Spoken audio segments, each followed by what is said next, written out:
maniacs. This here is my spoiler review of Star Wars The Force Awakens. So again, this is a spoiler warning. I'm going into spoiler territory here, so I'm giving in-thought details of what I liked about the film and what I didn't like about the film, while giving spoilers about the film. So again, spoiler warning, you've been warned. Now, right off the bat, I just love, it just kind of threw me for a loop for a little bit, but I just, for some reason, loved how the film opened, because, this film is not under Fox anymore, so I knew the Fox logo would be gone, and I thought the Disney logo would be gone, but it's not. It's just pretty much what Marvel does. They just present the Marvel logo and then go on to the movie. But in this case, they just showed the Lucasfilm logo, and then a long time ago in the galaxy far, far away, and then boom, the title crawl comes up. And I just love the title crawl because, we see Star Wars and then Episode 7, The Force Awakens, and I just love the first line where it says, Luke Skywalker has vanished. So pretty much, that just gave you for a loop that Luke Skywalker is not going to be present throughout this whole film. And that ultimately finding him is the mission in the plot of the movie. And I just love how the film opens up on Jakku. We meet Poe, and he sees that Macedo, and we don't know who he is and what his connection to Luke Skywalker is, but ultimately he gives Poe some plans on where to find Luke Skywalker, and he hides it in BB-8. And then Kylo Ren and the Force Order, they come down looking for the map to Luke Skywalker, because that's all Kylo Ren wants. And so ultimately, BB-8 is ultimately the MacGuffin of this whole film, which is kind of similar to A New Hope, because, R2-D2 was the MacGuffin holding the plans to the Death Star and how to destroy it. Which, instantly, I was like, that is kind of similar. But it just might be what we need. And that right there is what ultimately made me fall in love with BB-8 and seeing him interact with the other characters in the movie. And then we also get our first introduction to Finn, because he is as a stormtrooper, and he is ordered to kill all the other stormtroopers, and he is ordered to kill the people in the Jakku village. But ultimately, he decides not to, and I just love the shot while everyone is shooting, he's the only one not. And how Kylo Ren, as well as Captain Phasma, they sense it, and something's up with him. I'm like, wait a minute, he didn't shoot. Something's not right with him. So Kylo Ren, he gets a hold of Poe, and then he takes him back to his ship. But luckily, Finn, he's there to save him, and I just love the interaction between Finn and Poe. And Poe, he finds a kindred spirit in Finn, and realizes that he's a good person, and that Finn, he just wants to do good, and he realized being a stormtrooper is not what he wanted in life. And just seeing them escape in the TIE Fighter, and watching them interact with each other trying to escape, and then land on Jakku, it was just the best. But ultimately, Finn, he runs into Rey and BB-8, but BB-8, he first finds Rey, and I just love our introduction to Rey. She's just this loner on Jakku. She's pretty much a scavenger looking for trash to trade in for money. We don't know that much about her, but we just know that she was just left on Jakku, and apparently we have a whole bunch of Easter eggs. Like we see Luke Skywalker's helmet. Like, could she be Luke Skywalker's daughter? We don't know. But she runs into BB-8, and then she also eventually runs into Finn, and ultimately Kylo Ren finds out about this, and he goes down to Jakku to look for the BB-8 droid, because he knows that BB-8 has the map to get to Luke Skywalker. And so the three of them, they're running from the First Order, and I just love the little joke where they're running and they're like, what about that ship over there? And then Rey's like, oh, that's garbage. And then the ship that they were going to take, it blows up, and so Rey's like, well, the garbage it is. And then it pans to the Millennium Falcon that Rey called garbage. And everyone in the theater just cheered, and I just loved it. And at the same time, I was like, hey, wait a minute, hold on. You still call the Millennium Falcon garbage. Watch your mouth, girl. That ship has gone through a lot of stuff. You know it. And I just love that little space battle when they're driving the Millennium Falcon for the first time and they're trying to escape, and it was just action-packed. And then they eventually run into Han Solo, and seeing Han Solo and Chewie together, it was the best. And just seeing in context of when Han said, Chewie, we're home, it was just real cool. And then they're running around, and then they finally meet Rey, Finn, and BB-8, and they decide to help them. And when they finally escape, and we see pretty much the new updated light speed, and it was just cool. And it was just cool seeing that they did something with that and changed. But ultimately, Han Solo, he informs all of them about the Force and everything, and all the stories of the original trilogy, all the stories that happened in the original trilogy, it is true. And so Han Solo, he takes the kids to this planet. And so Han, he takes the kids to this bar on another planet where they meet Maz Kanata, who is played by Lupita Nyong'o. And I loved her character, and she's pretty much like this little master or hero type character. That's the kind of vibe I got for her.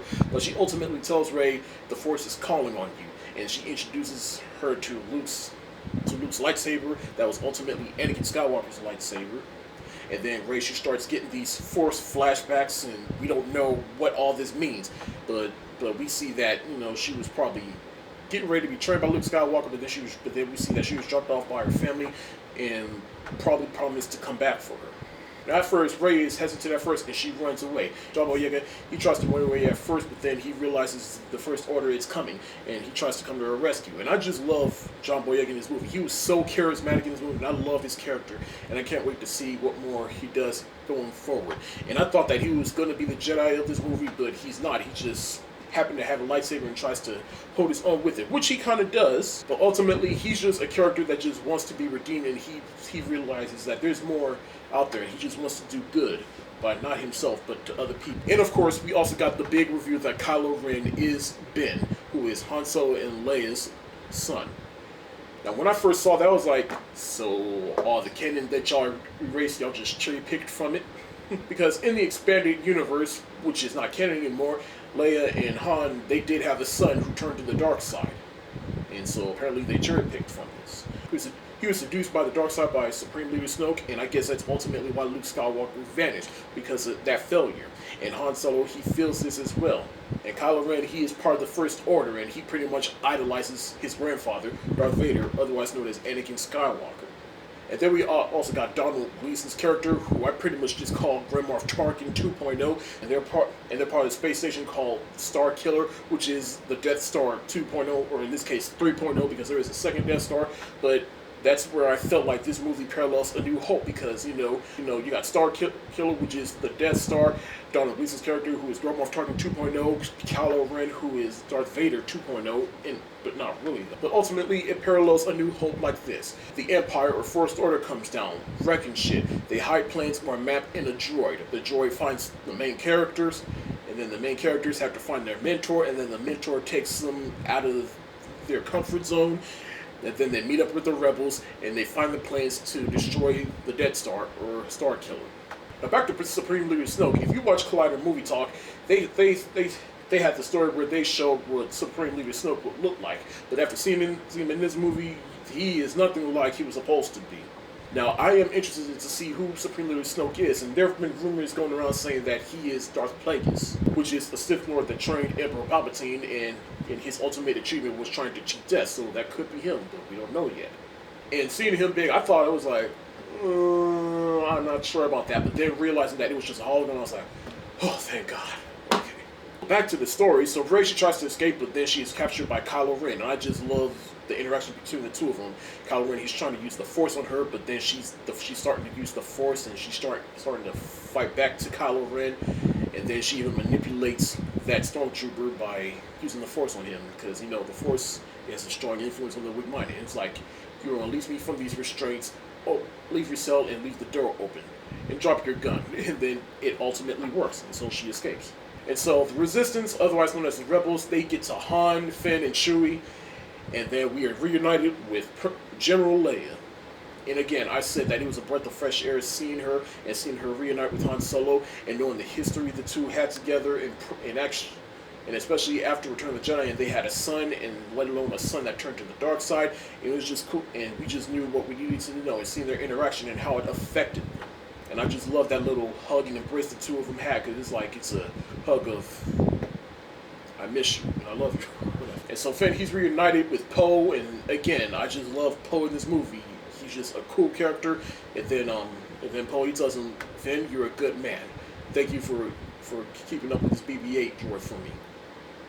And so Finn, he also tells General Leia, I think I may know how to destroy the Star Killer. And so they all come together. So again, A New Hope. They find the plans to the Death Star and how to destroy it. And so they go into combat. And so Finn, Chewie, and Han Solo, they go into Star Killer so that they can retrieve Rey. Now, getting back to some of the returning cast real quick. Okay, so when Han and Leia, they see each other for the first time, and then they get interrupted by C-3PO. And so I was aware that C-3PO was in this movie, but he has a red arm.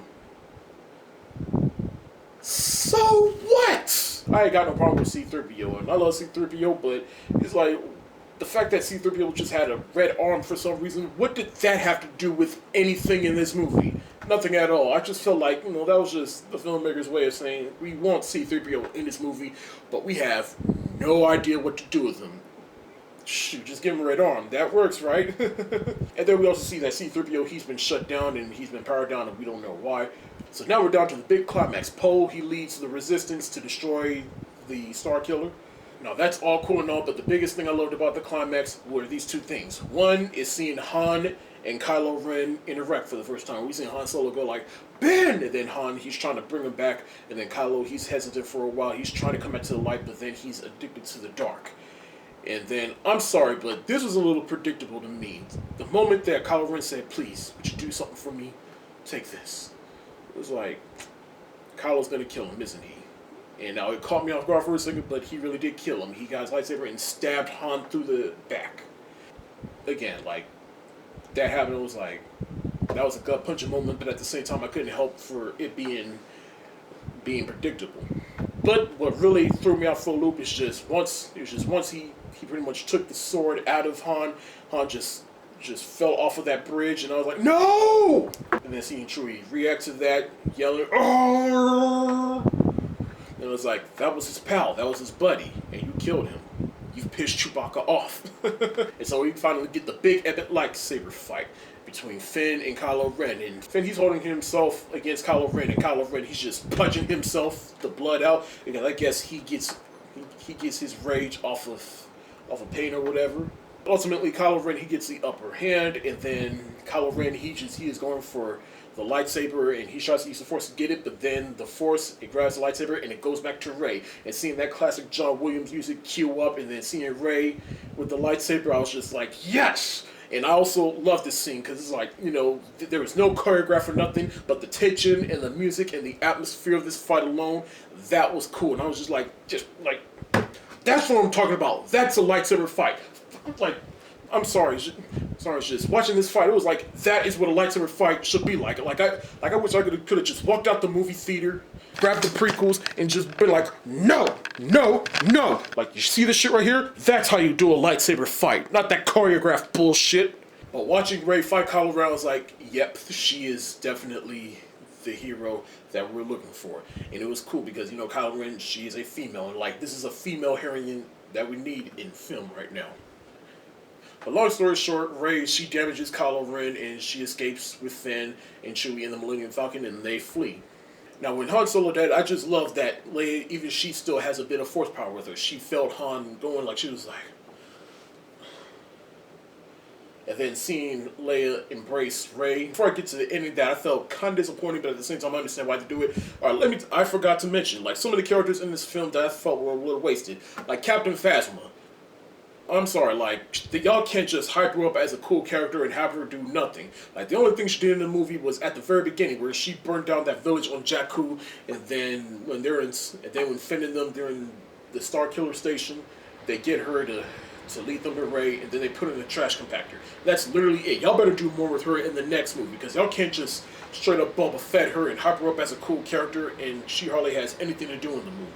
Alright, so now for the big ending. And so R2-D2, he powers back up, and he has the rest of the map that BB-8 had to get to Luke Skywalker. And so Leia, she sends Rey on the journey to Luke Skywalker, and it's on this planet where it's the old Jedi Temple.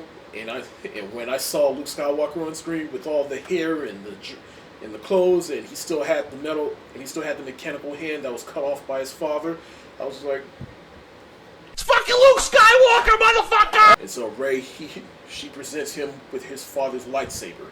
And we don't know what this means. Could they be related? Could they be father and daughter? We don't know. And then boom, end credits. And that's what I mean. Like, there is so much questions that are to be answered that I understand why they did it. And they're setting it up for next movies.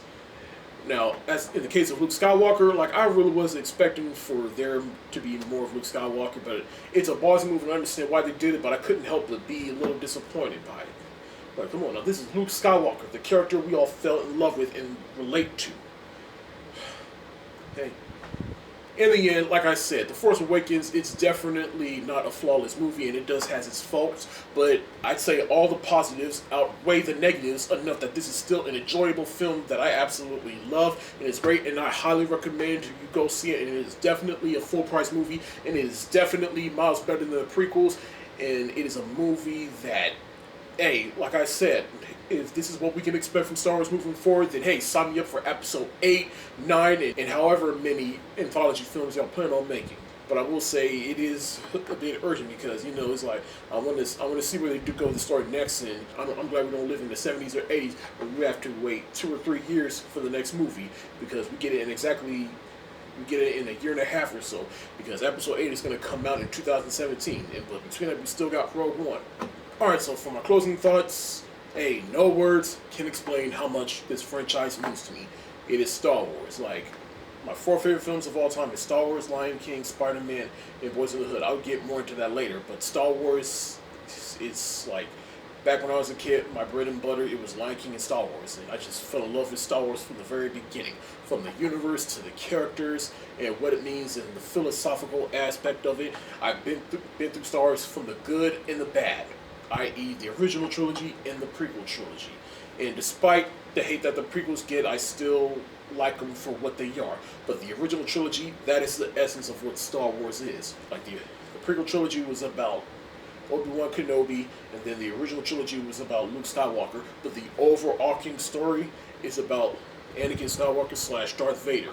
It's about how life can turn the people closest to you into your worst enemies. And in the case of Anakin Skywalker, Darth Vader, like I said, it is definitely, truly the definition of either you die a hero or you live long enough to see yourself become the villain. And again, he lived long enough to see himself become the villain, but he definitely died a hero. But now the curse has come on to Kylo Ren / Ben Solo or Skywalker, or whatever his last name. But to see this universe continue and expand it, I just can't wait. And this franchise definitely means a lot to a lot of people, and that's what movies should do, is just let you escape. Especially into a galaxy far, far away. But as long as they keep making Star Wars movies, let alone good Star Wars movies, and as long as I'm alive, I will always love Star Wars. Ever since my dad sat me down, and when I saw those yellow words pop up on the screen, I will always love Star Wars. Whew, well, this was fun. For the past 6 months, I've been reviewing Star Wars films and leading up to Force Awakens, and again, at this point right now, I haven't seen The Force Awakens twice yet, and now I just can't wait to see it again with my objective eyes off, and I get to just enjoy it as a fan, so... Well, I guess that's pretty much it. I'm done with all these movie flashbacks. I'm done with Hunger Games, Rocky, and now Star Wars. Now, I was planning on doing this with Batman v Superman. I was going to review some of the old Batman movies and Man of Steel, but I'm a bit burnt out from doing these movie flashbacks, so I need a little bit of time to, cool down and chill for a little bit. I'm coming up with some more ideas of what to do for this channel, so be on the lookout for that. Right now, I'm thinking about doing a movie flashbacks with the X-Men movies leading up to X-Men Apocalypse, so be on the lookout for that. But I tell you, it's been a pretty fun year doing these movie flashbacks for the Fast and Furious, all the Marvel films, Star Wars, Rocky, and Hunger Games. And if you've been watching, I really, really appreciated you watching. And thanks for going on these rides with me. So again, did you like Star Wars? Let me know in the comments section below. And I guess that's it for right now. If you like what you see, subscribe to this channel, subscribe to my other channel. The links are in the description below. And be sure to follow me on Facebook, Twitter, Tumblr, Instagram, Movie Pilot, and Periscope. Peace.